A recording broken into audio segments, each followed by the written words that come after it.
जिस तरह से आजकल अनाप शनाप बयानबाजी कर रहे हैं भारतीय जनता पार्टी के लोग और वो भी सीनियर स्तर के लोग, जिसमें आदरणीय जयराम जी हैं और पार्टी अध्यक्ष जी हैं इनके, और अभी हाल कल में इनके जो स्पोक्स पर्सन है कोई, वो कांग्रेस पार्टी के ऊपर और कांग्रेस की सरकार के ऊपर अनाप शनाप बयानबाजी कर रहे थे। और बजाय प्रशंसा करने के, और जिस तरह से प्रदेश की जो आर्थिक स्थिति को लेकर के जिस तरह से मोदी सरकार ने हिमाचल प्रदेश को एक भी रुपया आपदा के दौरान नहीं दिया, उस आपदा के चलते हिमाचल प्रदेश के माननीय मुख्यमंत्री ठाकुर सुखविंदर सिंह सुक्खू जी ने 10 गारंटियों में से जो कांग्रेस सरकार ने रखी थी मैनिफेस्टो में, उसका विधिवत रूप से जो है शुरुआत कर दी है। और जिस तरह से भारतीय जनता पार्टी वाले कह रहे थे भी तमाम गारंटियों को जो है पहली कैबिनेट में सरकार कांग्रेस पार्टी ने माना था, जो कि एक बिल्कुल मनगढ़ंत कहानी है। हमने सिर्फ ओपीएस से ही ऐसी एक गारंटी थी जो पहली कैबिनेट में करने का हमने वादा किया था, वो वादा हमने निभाया। उसके बाद स्टार्टअप योजना जो 680 करोड़ रुपए की जो प्रदेश सरकार ने एक गारंटी की शेप में जो कांग्रेस पार्टी के मैनिफेस्टो में थी, वो भी पूरा किया। उसमें 50% सब्सिडी ई व्हीकल्स को लेकर के, और कोई भी उन्होंने रोजगार अगर अपना खासकर ई व्हीकल्स को लेकर के, गाड़ियां हैं, बस हैं, टेम्पो ट्रेवलर्स हैं, उनको लेकर के, और दूसरा जो दूसरे सेक्टर में जो जहाँ कहीं भी वो काम करना चाहें, तो उसमें हमने स्टार्टअप योजना के तहत 680 करोड़ की जो एक महत्वाकांक्षी योजना थी वो भी शुरू कर दी है। और इसके अलावा विभिन्न विभागों में, विभिन्न निगमों, बोर्डों में और प्राइवेट सेक्टर में जो बेरोजगारी की समस्या को दूर करने का जो एक प्रयास चल रहा है वो भी किया जा रहा है। और साथ में ही जो हमीरपुर में जो सबऑर्डिनेट सिलेक्शन बोर्ड था भर्ती को लेकर के, जो भारतीय जनता पार्टी के जमाने में वो एक भ्रष्टाचार का अड्डा बन करके रह गया था, उसको समाप्त करके अब वो गति पकड़ रहा है, रिकंस्टिट्यूट करके उसमें भी काम शुरू हो गया है। और तीसरी जो गारंटी थी वो प्रत्येक विधानसभा में 4 इंग्लिश स्कूल्स को खोलने के, जो एक्सीलेंस स्कूल्स होते हैं अच्छी एजुकेशन प्रोवाइड करने के लिए। और उससे भी बढ़कर प्रदेश सरकार के मुख्यमंत्री जी ने अभी घोषणा की है पीछे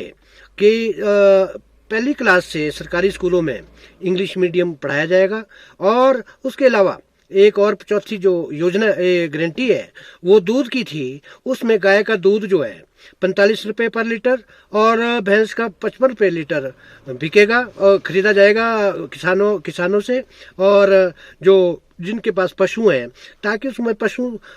गाय और पशुओं को रखने का भी जो है एक एनकरेज किया जा सकता है किसानों को, और इस तरह से उनकी भी आमदनी में 4 चांद लग जाएंगे। इसके अलावा और पांचवी जो एक महत्वपूर्ण गारंटी है वो 1500 की, जो प्रत्येक महिला को जो है 1500 पर मंथ मुहैया करवाए जाएंगे, जो 18 साल से 80 साल तक के बीच की जो महिलाएं हैं, और उसको एक 1500 रुपये की जो गारंटी है वो भी पूरी हो गई है। और अभी तो 14 ही महीने हुए हैं, हमने पूरे 5 साल में 10 गारंटियों के ऊपर काम करने का जो वादा किया था, उसमें से 5 जो गारंटियां हैं वो रिकॉर्ड तौर समय में जो है इतने आपातकाल के दौरान के होते हुए भी जो नेचुरल कैलेमिटी प्रदेश में हुई है ऐतिहासिक, उसके बावजूद केंद्र सरकार ने एक पैसा नहीं दिया। उसके बावजूद भी प्रदेश के मुख्यमंत्री और प्रदेश की जो कांग्रेस सरकार है, उन्होंने यहाँ तक लोगों को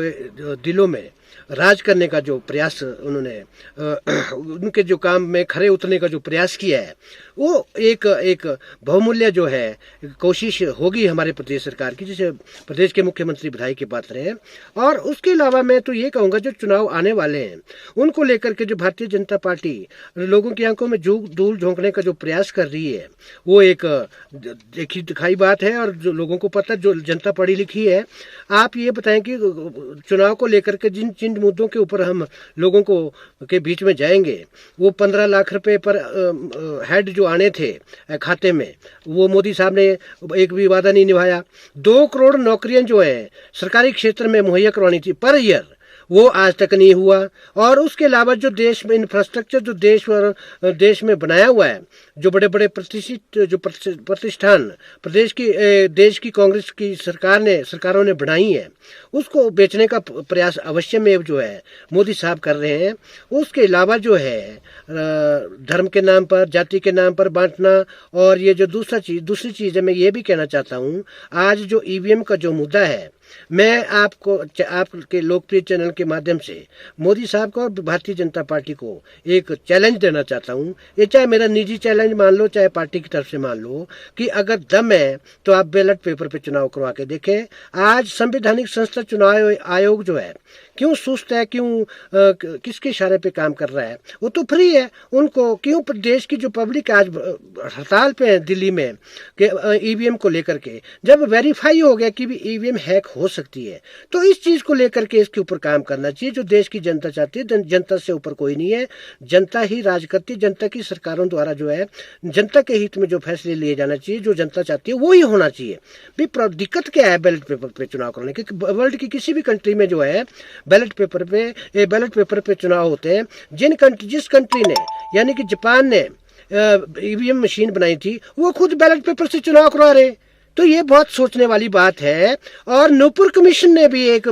इसको नकार दिया है और बड़े बड़े एक्सपर्ट से पूछ करके उन्होंने रिपोर्ट दी है नूपुर कमीशन ने कि ईवीएम में घोटाला संभव है और ये हो सकती है। जब इसरो जाकर के ऊपर चांद के ऊपर, मंगल ग्रह के ऊपर जो मंगलयान वहां पर पहुंचा है, जो मतलब धरती पर से उसको कंट्रोल किया जा सकता है रिमोट के थ्रू, जैसे ड्रोन है या दूसरी चीजें, तो ईवीएम क्या चीज है उसके सामने? तो ये तमाम चीजों को लेकर हम चुनाव में जाएंगे। और भारतीय जनता पार्टी को एक नसीहत और है कि वो सोच समझ के कांग्रेस सरकार के ऊपर बेस्ड ऑन फैक्ट्स बयानबाजी करें, अन्यथा इसका विरोध होगा।